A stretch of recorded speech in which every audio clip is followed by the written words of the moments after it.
दीननानु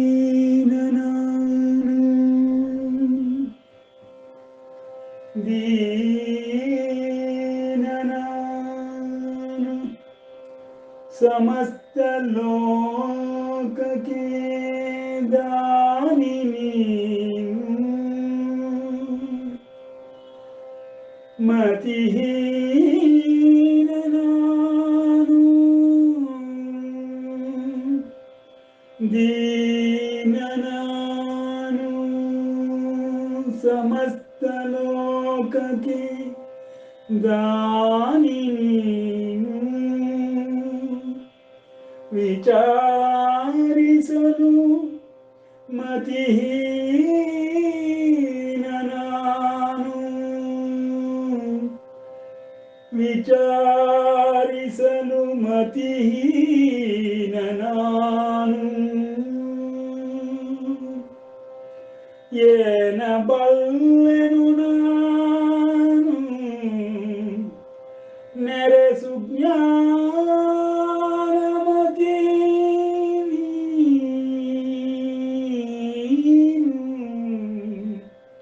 नेरेसु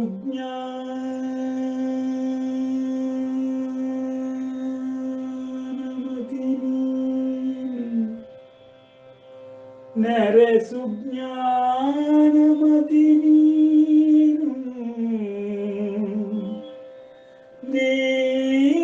दीन नानु समस्त लोक के दानिनी विचारिसलु मतिहीन नानु महामहिम कैवल्यपतिनी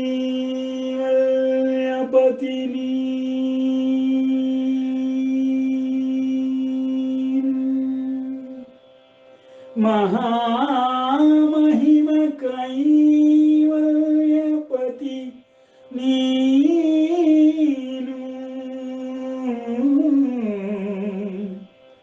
निन्न समानरुंटे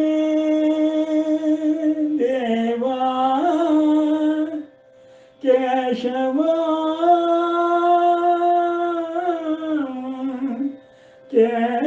केशवा केशवा निन्न समानरुंटे देवा निन्न समानरुंटे देवा रक्षिसु नन्नु अनवरत रक्षिसु नन्ननवरत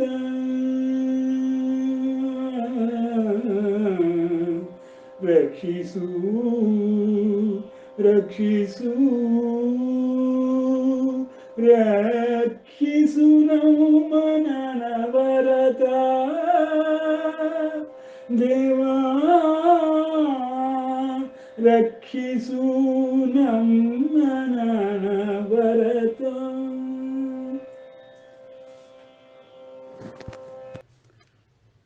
शुक्लांबरधरं विष्णुं शशिवर्णं चतुर्भुजं प्रसन्नवदनं ध्यायेत् सर्वविघ्नोपशान्तये अगजाननपद्मार्कं गजाननमहर्निशम् अनेकदन्तं भक्तानाम् एकदन्तमुपास्महे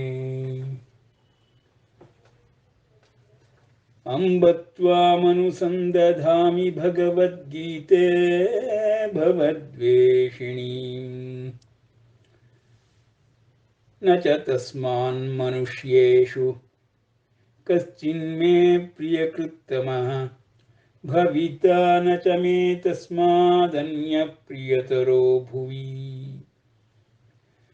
य इमं परमं गुह्यं मद्भक्तेष्वभिधास्यति ಭಕ್ತಿಂ ಮಯಿ ಪರಾಂ ಕೃತ್ವಾ ಮಾಮೇ ವೈಷ್ಯತ್ಯ ಸಂಶಯಃ ಅಂಬ ತ್ವಾಮನುಸಂದಧಾಮಿ ಭಗವದ್ಗೀತೆ ಭವದ್ವೇಷಿಣೀ. ನಾವು ಇದುವರೆಗೆ ಭಗವದ್ಗೀತಾ ಜ್ಞಾನಾಭ್ಯಾಸದ 2ನೇ ಅಧ್ಯಾಯ ಸಾಂಖ್ಯಯೋಗದ 48 ಶ್ಲೋಕಗಳವರೆಗೆ ಅಭ್ಯಾಸ ಮಾಡಿದ್ದೇವೆ. ಶ್ರೀಕೃಷ್ಣ ಪರಮಾತ್ಮನು ಸಮತ್ವವನ್ನು ಸಾಧಿಸಬೇಕೆಂಬುದಾಗಿ ಬುದ್ಧಿಯೋಗದ ವಿಷಯದಲ್ಲಿ ಅರ್ಜುನನಿಗೆ ತಿಳಿಸಿಕೊಡುತ್ತಿದ್ದಾನೆ. ಯೋಗಸ್ಥ ಕುರು ಕರ್ಮಾಣಿ ಸಂಗಂ ತ್ಯಕ್ತ್ವಾ ಧನಂಜಯ ಸಿದ್ಧ್ಯೋ ಸಿದ್ಧ್ಯೋ ಸಮೋ ಭೂತ್ವಾ ಸಮತ್ವಂ ಯೋಗ ಉಚ್ಯತೆ. ಯೋಗ ಎಂಬ ಪದದ ಪ್ರಯೋಗವನ್ನು ಪರಮಾತ್ಮನ ಮಾಡುತ್ತಾ ಆತ್ಮ ಪರಮಾತ್ಮರ ವಿಷಯವನ್ನು ತಿಳಿಸಿದ ನಂತರ 8-10 ಶ್ಲೋಕಗಳಲ್ಲಿ ಧರ್ಮದ ವಿಷಯವನ್ನು ತಿಳಿಸಿ, ನಂತರದಲ್ಲಿ ಕರ್ಮಭಾಗವನ್ನು 2-3 ಶ್ಲೋಕಗಳಲ್ಲಿ ತಿಳಿಸಿದಂತಹ ಪರಮಾತ್ಮನು ಬುದ್ಧಿಯೋಗವನ್ನು ತಿಳಿಸುತ್ತಾ ಬುದ್ಧಿಯ ಸಹಾಯದಿಂದ ಧರ್ಮ ಮತ್ತು ಆತ್ಮ ಪರಮಾತ್ಮರನ್ನು ತಿಳಿದುಕೊಳ್ಳುವ ಬಗೆಯನ್ನು ಮಾರ್ಗವನ್ನು ತಿಳಿಸಿ, ಹೇಗೆ ದೇವರು ಧರ್ಮ ಸಂಬಂಧವನ್ನು ಹೊಂದಿದೆ, ಧರ್ಮದ ಪರಿಧಿಯಲ್ಲಿಯೇ ಹೇಗೆ ಸರ್ವರು ಕರ್ಮಗಳನ್ನು ಆಚರಿಸಬೇಕು ಮತ್ತು ದೇವರು ಧರ್ಮ ವಿಷಯದಲ್ಲಿ ಆಚರಣೆಗಳು ಹೇಗಿರಬೇಕು, ಯಾವುದು ಸದಾಚಾರವಾಗಬೇಕು, ಅದರಿಂದ ಸಚ್ಚಾರಿತ್ರ್ಯವನ್ನು ತೋರಿಸಿಕೊಳ್ಳಬೇಕು ಮತ್ತು ಆ ರೀತಿಯ ಸದಾಚಾರದ ಕರ್ಮಗಳನ್ನೇ ಮಾಡಬೇಕು. ಆ ಕರ್ಮದಿಂದ ಉಂಟಾಗುವ ಫಲಗಳಿಗೆ ಬಂಧಿತನಾಗಬಾರದು, ಕರ್ಮ ಬಂಧದಿಂದ ಹೊರಗೆ ಬರಬೇಕು. ಮತ್ತೆ ಮತ್ತೆ ಈ ಹುಟ್ಟು ಸಾವಿನ ಚಕ್ರದಿಂದ ಹೊರಗೆ ಬಂದು ಮುಕ್ತಿಯನ್ನು ಪಡೆಯಬೇಕು, ಸಿದ್ಧ ಪುರುಷರಾಗಬೇಕು. ಸಿದ್ಧ ಪುರುಷರೂ ಸಹಿತ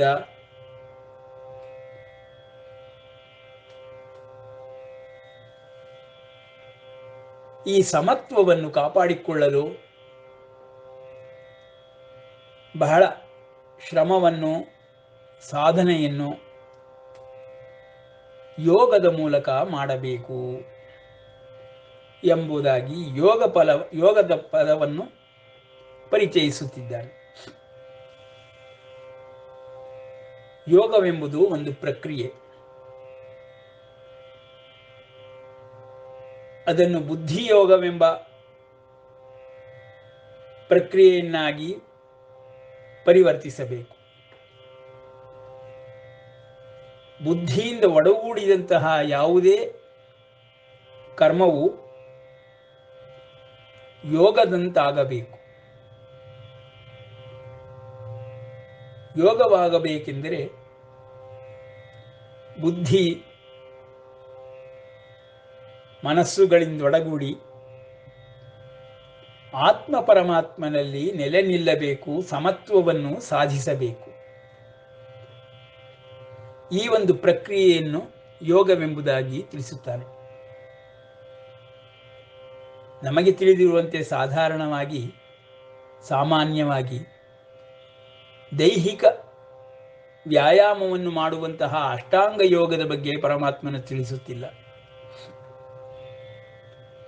ಭಗವದ್ಗೀತೆಯಲ್ಲಿ 2ನೇ ಅಧ್ಯಾಯದಿಂದ ಕೊನೆಯ ಅಧ್ಯಾಯದವರೆಗೂ ಯೋಗವನ್ನು ಆತ್ಮ ಪರಮಾತ್ಮನಲ್ಲಿ ಸಾಧಿಸಬೇಕೆಂಬುದಾಗಿಯೇ ತಿಳಿಸುತ್ತಾ ಇರುತ್ತಾನೆ. ಹಾಗಾಗಿ ಯೋಗವೆಂಬುದನ್ನು ಆಧ್ಯಾತ್ಮ ಸಾಧನೆಯ ಪ್ರಕ್ರಿಯೆಯನ್ನಾಗಿಯೇ ನೋಡಬೇಕು. ದೈಹಿಕವಾಗಿ ಯೋಗದಿಂದ ಉಂಟಾಗುವುದು ಶುದ್ಧವೇ. ದೇಹವನ್ನು, ಮನಸ್ಸನ್ನು, ಇಂದ್ರಿಯಗಳನ್ನು ಶುದ್ಧೀಕರಿಸುವಂತಹ ಒಂದು ವ್ಯಾಯಾಮವೇ ಯೋಗ. ಅದು ಅಷ್ಟಾಂಗ ಹಠಯೋಗದಲ್ಲಿ ಬಂದು ಬಿಡುತ್ತದೆ. ಮನಸ್ಸನ್ನು, ಬುದ್ಧಿಯನ್ನು ಶುದ್ಧಗೊಳಿಸುತ್ತಾ ಆತ್ಮ ಪರಮಾತ್ಮನಲ್ಲಿ ತಲ್ಲೀನತೆಯನ್ನು ಹೊಂದುವುದು, ಆತ್ಮ ಪ್ರವೇಶ ಮಾಡುವುದು, ಅಲ್ಲಿ ಸಮತ್ವವನ್ನು ಕಾಪಾಡಿಕೊಳ್ಳುವುದು, ಇದು ದೇವತಾದಿಗಳಿಗೂ ಇರುವಂತಹ ಒಂದು ಯೋಗದ ಕಲೆ. ಇದು ಪೂರ್ಣವಾಗಿ ಸೂಕ್ಷ್ಮ ತರಗಳಲ್ಲಿ ನಡೆಯುವಂತಹ ಒಂದು ಪ್ರಕ್ರಿಯೆ. ಆ ಬುದ್ಧಿಯೋಗದಿಂದ ಹೇಗೆ ಆಧ್ಯಾತ್ಮ ಕರ್ಮವನ್ನು ಮಾಡಬೇಕು ಎಂಬುದಾಗಿ ತಿಳಿಸುತ್ತಾನೆಯೋ ಹಾಗೆಯೇ ಲೌಕಿಕ ಕರ್ಮಗಳಲ್ಲಿಯೂ ಯೋಗಾಭ್ಯಾಸವನ್ನು ಮಾಡಿಯೇ ಕುಶಲತೆಯನ್ನು ಪಡೆಯಬೇಕು ಎಂಬುದಾಗಿ ತಿಳಿಸುತ್ತಾನೆ. ಯೋಗ ಕರ್ಮಸು ಕೌಶಲಂ ಎಂಬುದಾಗಿ.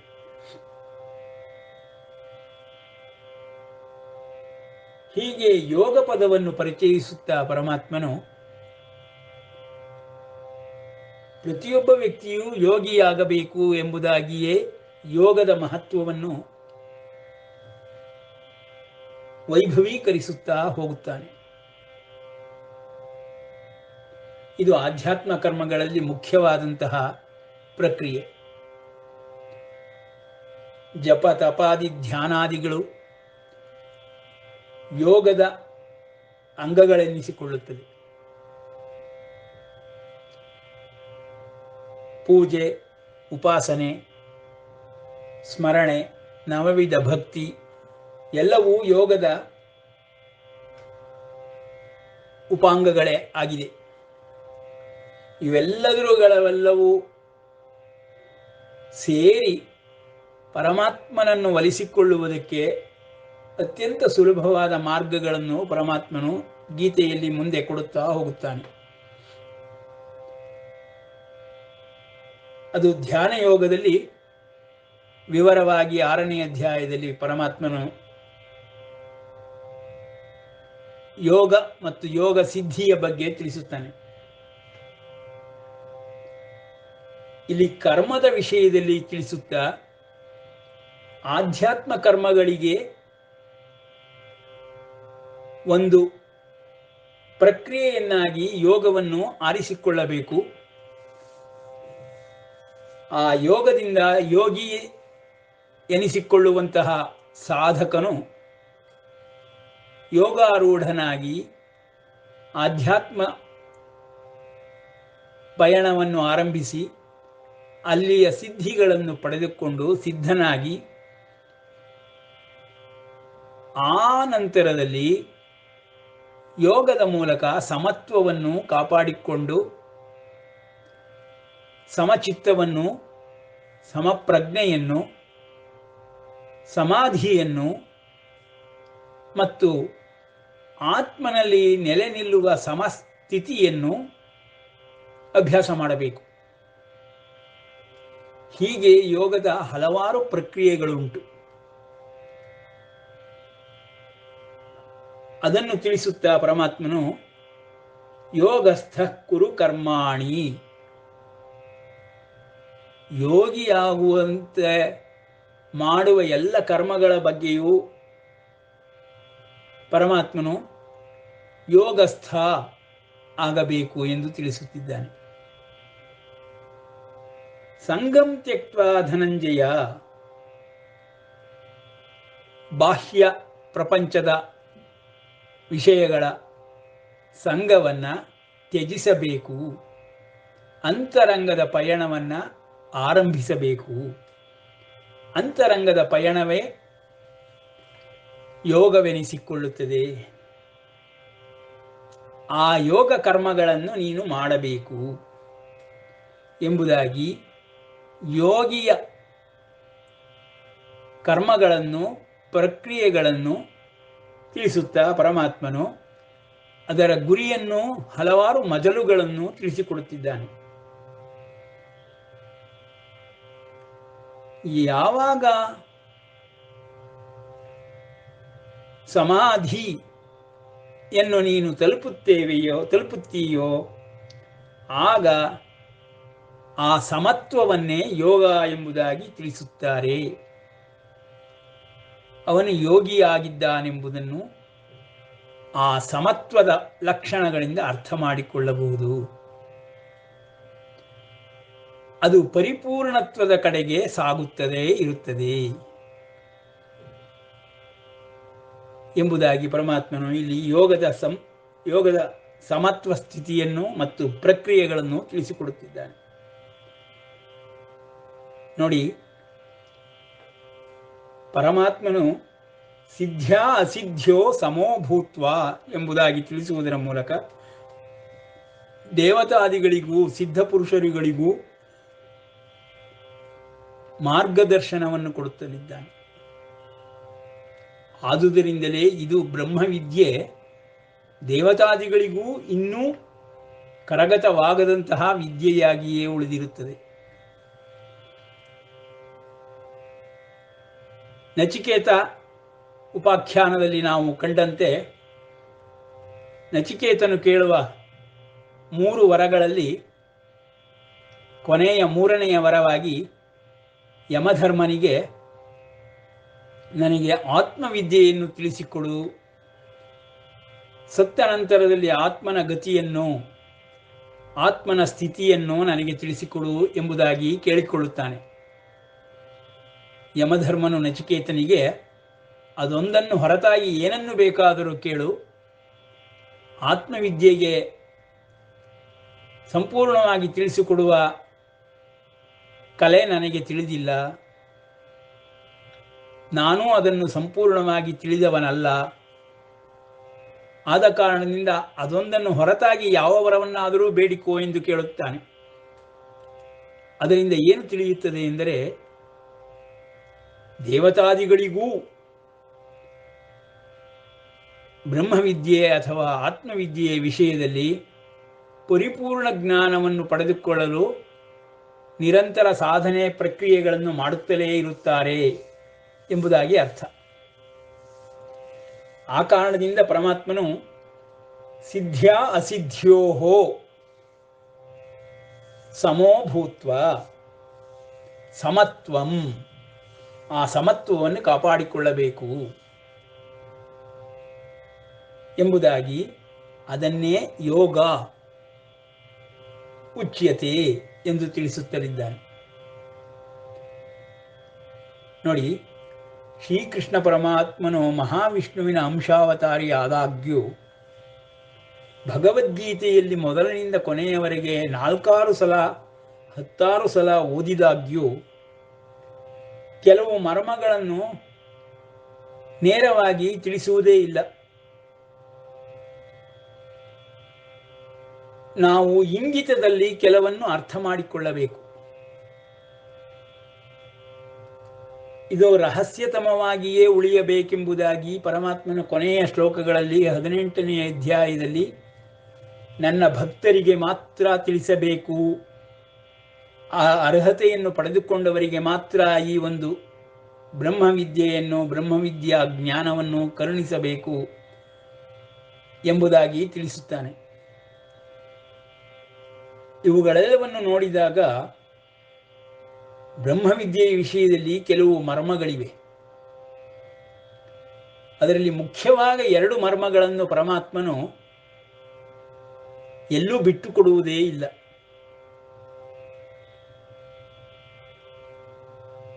ನಾಲ್ಕಾರು ಸಲ 10 ಸಲ ಓದಿ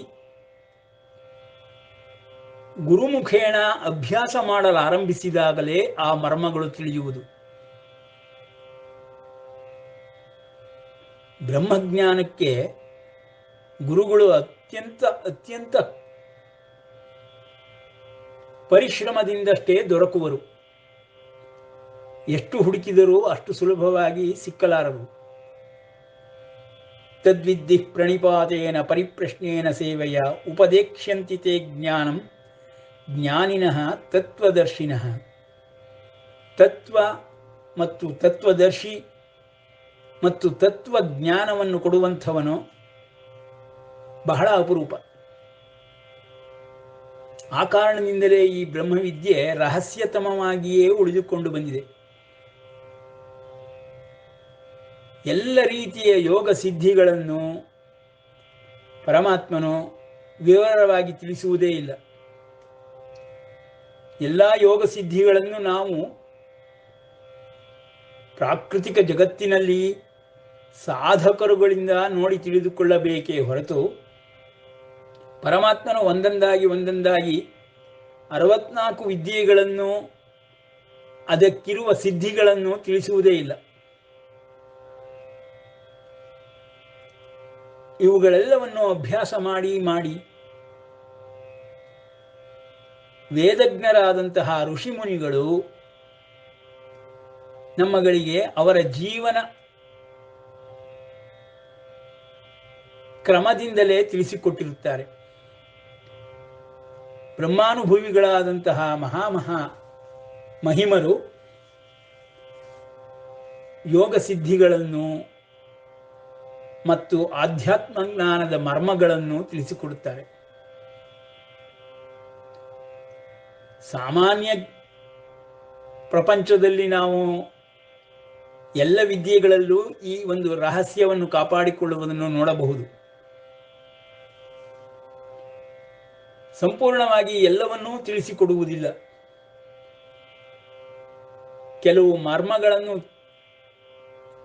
ಗೋಪನೀಯವಾಗಿ ಕಾಪಾಡಿಕೊಂಡಿರುತ್ತಾರೆ. ಇದು ಎಲ್ಲ ವಿದ್ಯೆಗಳಲ್ಲೂ ಎಲ್ಲ ಪರಿಣಿತರು ಅನುಸರಿಸುವಂತಹ ಒಂದು ಕ್ರಮ. ಲೌಕಿಕ ವಿದ್ಯೆಗಳಲ್ಲಿಯೇ ಈ ರೀತಿ ಮಾಡುವಾಗ ಇನ್ನು ಪಾರಮಾರ್ಥಿಕವಾದಂತಹ ಬ್ರಹ್ಮಜ್ಞಾನದ ವಿಷಯದಲ್ಲಿ ಬ್ರಹ್ಮವಿದ್ಯೆಯಲ್ಲಿ ಆ ರೀತಿ ಮಾಡಿರುವುದು ಆಶ್ಚರ್ಯವೇನಲ್ಲ. ಅದರಲ್ಲೂ ಪರಮಾತ್ಮನೇ ಕೆಲವು ಮರ್ಮಗಳನ್ನು ನೇರವಾಗಿ ತಿಳಿಸುವುದಿಲ್ಲ, ಪರೋಕ್ಷವಾಗಿ ತಿಳಿಸುತ್ತಾನೆ. ಶಿಷ್ಯನ ಅರ್ಹತೆಗೆ ತಕ್ಕಂತೆ ಅವನು ಅದನ್ನು ಅರ್ಥ ಮಾಡಿಕೊಳ್ಳಬಹುದು. ಸಾಧನೆಯೇ ಮಾಡದೆ ಬರೀ ಓದಿನಿಂದ ಗುರು ಉಪದೇಶದಿಂದ ಆ ಅನುಭವಗಳನ್ನು ಪಡೆದುಕೊಳ್ಳಲಾಗುವುದಿಲ್ಲ. ಒಬ್ಬೊಬ್ಬ ವ್ಯಕ್ತಿಗೂ ಒಂದೊಂದು ಸಲ ಒಂದೊಂದು ಕಾಲದಲ್ಲಿ ಒಂದೊಂದು ರೀತಿಯ ಅನುಭವಗಳು ಉಂಟಾಗುತ್ತಲೇ ಇರುತ್ತದೆ. ಆದ ಕಾರಣದಿಂದಲೇ ಈ ಬ್ರಹ್ಮವಿದ್ಯೆ ಬಹಳ ಕಠಿಣತಮವಾದದ್ದು.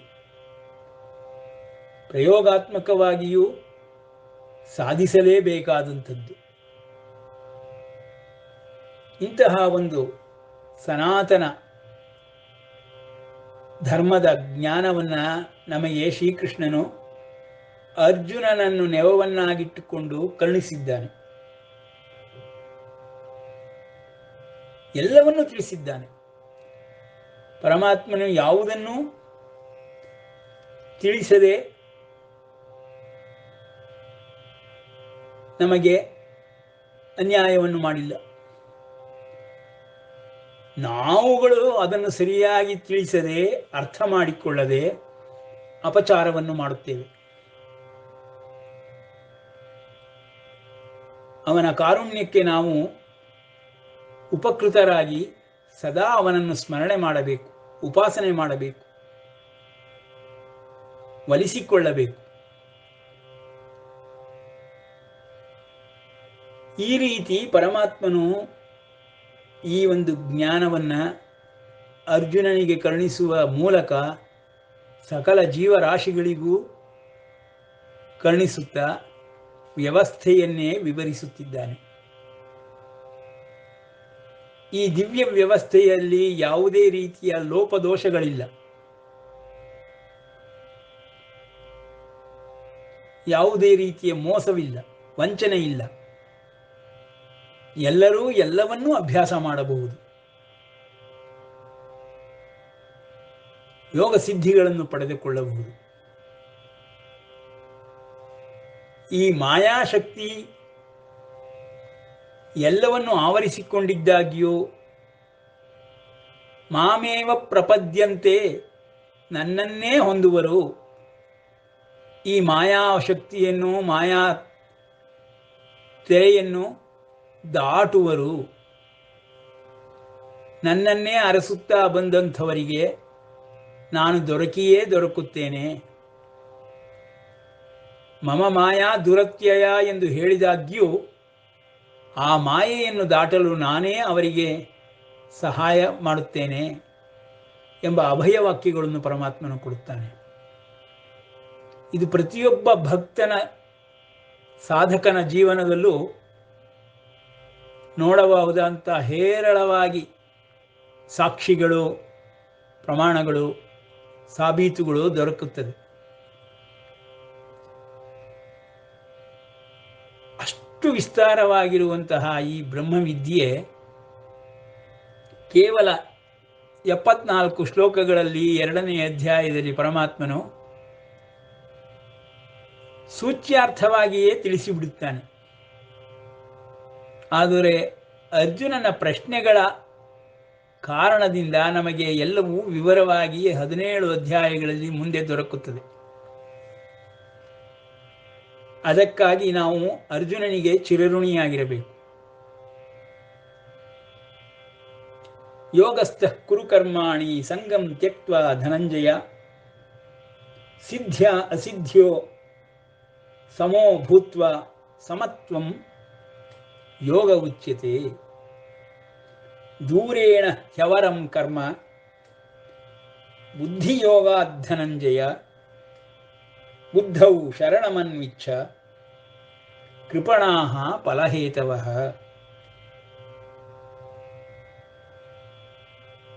For inferior is the work prompted by desire. 2. Work done through wisdom. O Dhananjaya, therefore take refuge in wisdom. Those who are impelled by results are miserable.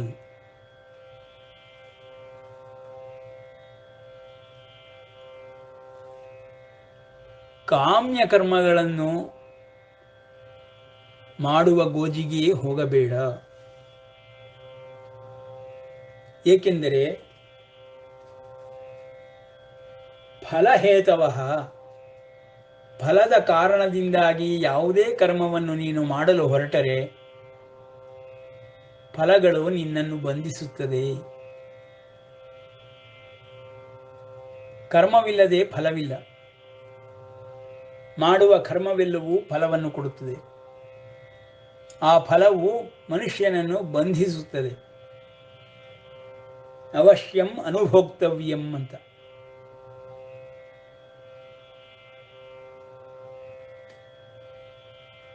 ಆದ ಕಾರಣದಿಂದ ಯೋಗದಲ್ಲಿದ್ದುಕೊಂಡು ಸಂಘವನ್ನು ತೊರೆದು ಸಿದ್ಧಿಯಾಗಲಿ ಆಗದೇ ಇರಲಿ ಎರಡರಲ್ಲಿಯೂ ಸಮನಾಗಿದ್ದುಕೊಂಡು ಕರ್ಮಗಳನ್ನು ಮಾಡಬೇಕು.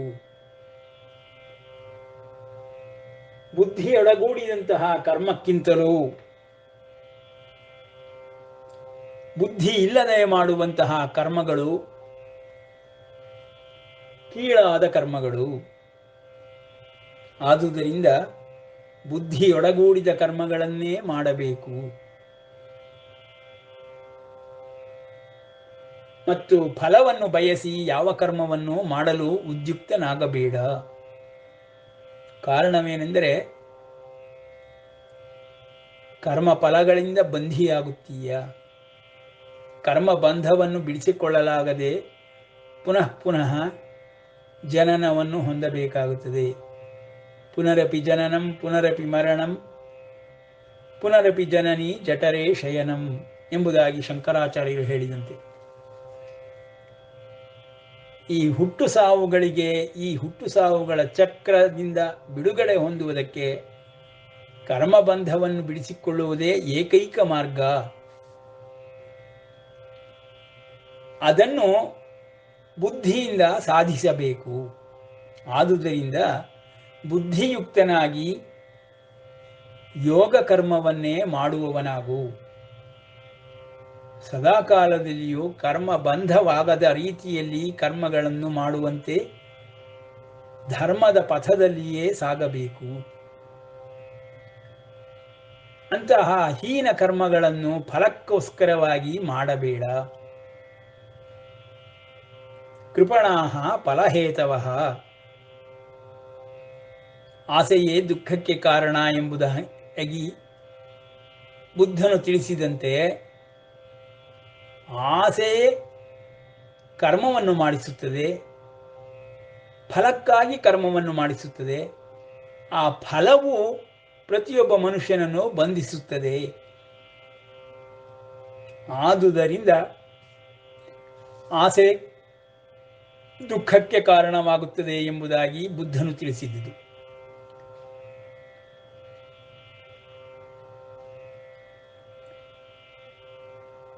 ಬುದ್ಧವು ಶರಣಮನ್ವಿಚ್ಛ ಎಂಬ ವಾಕ್ಯವನ್ನು ತಪ್ಪಾಗಿ ತಿಳಿದುಕೊಂಡು ಬುದ್ಧಿಗೆ ಶರಣು ಹೋಗಬೇಕು,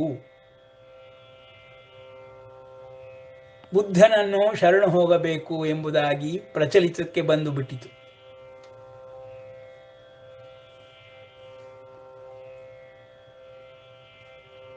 ಇಲ್ಲಿ ಬುದ್ಧಿಯೋಗ ಇವುಗಳನ್ನು ಪರಮಾತ್ಮನು ತಿಳಿಸಿಕೊಡುತ್ತಿದ್ದಾನೆ.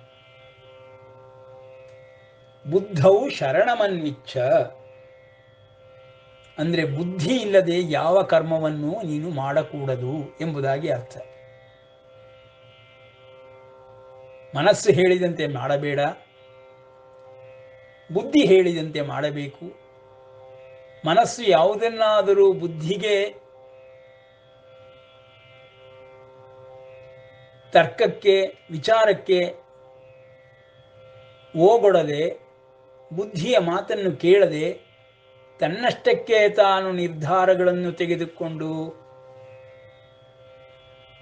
ಮನಸ್ಸಿಗೆ ತಕ್ಕಂತೆ ಆಸೆಗಳನ್ನಾಗಲಿ ಫಲಗಳನ್ನಾಗಲಿ ಬಯಸಿ ಮಾಡಿದರೆ ಲಗಾಮುಗಳನ್ನು ಹರಿಬಿಟ್ಟ ಕುದುರೆಗಳಂತೆ ಇಂದ್ರಿಯಗಳು ಎಲ್ಲೆಂದರಲ್ಲಿ ಓಡುತ್ತದೆ. ಆ ಕಾರಣದಿಂದ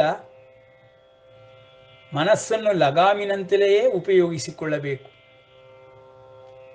ನಿಯಂತ್ರಣ ಸೂತ್ರದಂತೆಯೇ ಅದನ್ನು ಪರಿವರ್ತಿಸಬೇಕು. ಅದಕ್ಕೆ ಬುದ್ಧಿಯ ಸಹಾಯವನ್ನು ಪಡೆದುಕೊಳ್ಳಲೇಬೇಕು.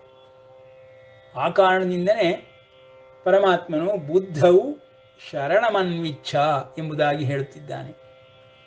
ಯಾವ ಕರ್ಮವನ್ನು ಮಾಡುವ ಮೊದಲು ಬುದ್ಧಿಗೆ ಹೊರೆಹಚ್ಚಿ ಬುದ್ಧಿಯು ಹೇಳಿದಂತೆ ಕೇಳಬೇಕು, ಬುದ್ಧಿ ಮಾತನ್ನು ಕೇಳಬೇಕು.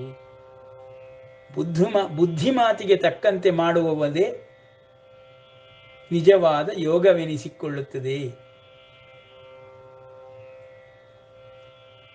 ಎಂಬುದಾಗಿ ಪರಮಾತ್ಮನು ಆತ್ಮ ಪರಮಾತ್ಮರನ್ನು ಬುದ್ಧಿಯೊಡನೆ ಯೋಗ ಸಂಯೋಗಗಳನ್ನು ಹೊಂದಬೇಕೆಂದು, ಮನಸ್ಸು ಇಂದ್ರಿಯ ಮತ್ತು ವಿಷಯಗಳಲ್ಲಿರುವಂತಹ ಸಂಪರ್ಕವನ್ನು ಕಡಿತಗೊಳಿಸಬೇಕೆಂದು ಬುದ್ಧಿಯೋಗವನ್ನು ವರ್ಣಿಸುತ್ತಿದ್ದಾನೆ. ಆದರೆ ನಾವು ಜೀವನದಲ್ಲಿ, ಜಗತ್ತಿನಲ್ಲಿ, ಪ್ರಪಂಚದಲ್ಲಿ ನೋಡುವುದೆಲ್ಲವೂ ಮನಸ್ಸಿನ ಆಧಾರದಿಂದಲೇ ನಡೆಯುತ್ತಿರುವಂತಹ ಸರ್ವಕರ್ಮಗಳು. ಮನಸ್ಸೇ ಆಕರವಾಗಿರುತ್ತದೆ. ಮನ ಬಂದಂತೆ ಎಲ್ಲರೂ ವರ್ತಿಸುತ್ತಿರುತ್ತಾರೆ. ಪ್ರತಿಯೊಂದು ಕರ್ಮವನ್ನು ಬುದ್ಧಿಗೆ ಹೊರೆ ಹಚ್ಚಿ ನೋಡುವುದೇ ಇಲ್ಲ. ನಿಶ್ಚಯಾತ್ಮಿಕ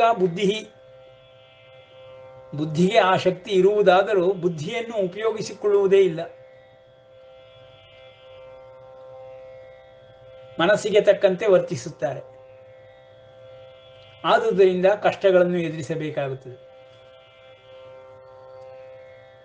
ಲೌಕಿಕ ಕರ್ಮಗಳಾಗಲಿ ಅಲೌಕಿಕ ಪಾರಮಾರ್ಥಿಕ ಕರ್ಮಗಳಾಗಲಿ ಬುದ್ಧಿಯ ಸಹಾಯವನ್ನು ಪಡೆದುಕೊಂಡೇ ಮಾಡಬೇಕು. ಬುದ್ಧವು ಶರಣಮನ್ವಿಚ್ಛ ಎಂಬುದಾಗಿ ಪರಮಾತ್ಮನು ಬುದ್ಧಿಯೋಗದ ಮಹಿಮೆಯನ್ನು ತಿಳಿಸುತ್ತಿದ್ದಾನೆ. ಜಗತ್ತಿನಲ್ಲಿ ನಡೆಯುತ್ತಿರುವ ಎಲ್ಲ ಆಗುಹೋಗುಗಳಿಗೂ ಸರ್ವಕರ್ಮಗಳಿಗೂ ಕಾರಣವೇ ಬುದ್ಧಿ. ಆ ಬುದ್ಧಿಯನ್ನು ಯುಕ್ತನಾಗಿ ಉಪಯೋಗಿಸಿದರೆ ಅವನು ವಿವೇಕಿ ಮತ್ತು ಜ್ಞಾನಿ ಎಂದೆನಿಸಿಕೊಳ್ಳುವನು. ಬುದ್ಧಿರಹಿತವಾದ ಕರ್ಮಗಳನ್ನು ಮಾಡುವುದರಲ್ಲಿ ಮನೋ ಇಚ್ಛೆಯಂತೆ ನಡೆದುಕೊಳ್ಳುವವನು ಅವಿವೇಕಿಯಾಗುವನು. ಎಂಬುದಾಗಿ ಇಂದು ಇಲ್ಲಿಗೆ ನಿಲ್ಲಿಸಿರೋಣ. ಶ್ರೀಕೃಷ್ಣಾರ್ಪಣಮಸ್ತು.